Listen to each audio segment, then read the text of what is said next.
Hi, good morning. Today is the third day of our Bible reading plan from Genesis chapter 3. And I thought I just want to highlight a couple of things to us today as we zoom in on man, Adam and Eve.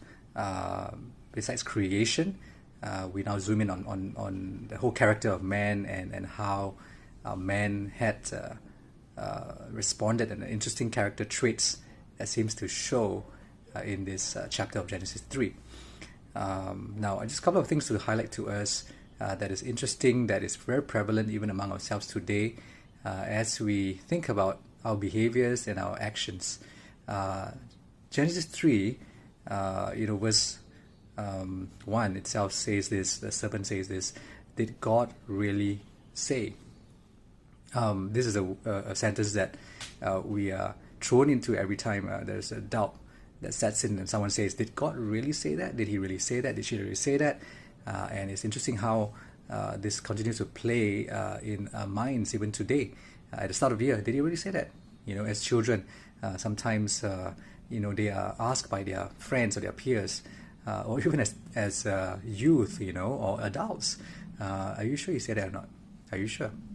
This is an example of doubt, right? But Eve was direct to answer at the start. Yes, he did. God did say that. In fact, Genesis 2:17 says, if I may read here, but you must not eat from the tree of the knowledge of good and evil, for when you eat of it, you will surely die. But right before verse 17, the Lord God commanded the man, you are free to eat from any tree in the garden. Now, there's a distortion here because God specifically said that you are free. I mean, the whole word free or freedom denotes that it being life-giving. It's not just restrictive, not just controlling, but it's free. You're free to eat. But so kind of reminds me again that true freedom includes or embraces boundaries, or even the whole thing about discipline. There's a self-control. There is a limit that grants true freedom, right?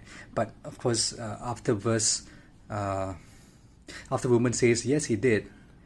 The serpent went on to say this: you will not surely die. Now again, there's another lie there, right? Because it was very clear that the Lord said, you will surely die if you eat of that tree. And the doubt is that the serpent cast after this was this, to talk about God. He knows something you do not, right? He knows that if you eat of this tree, your eyes will be open and you will be like God, knowing good and evil. And that's how the serpent or the devil works, right? He's hiding something. God is hiding something from you, or somebody's hiding something from you. You don't know this part, He does not want you to have the superpower to be like God, or your parents didn't tell this about you, right? Or to you, because they want to withhold this from you. They don't want you to be smarter than them, and that kind of stirs up a certain innate desire for us to want to be and find out and be curious. Wet paint, don't touch, but you go ahead and touch it because you're curious, because you want to know better. That's sometimes often true of our human behavior.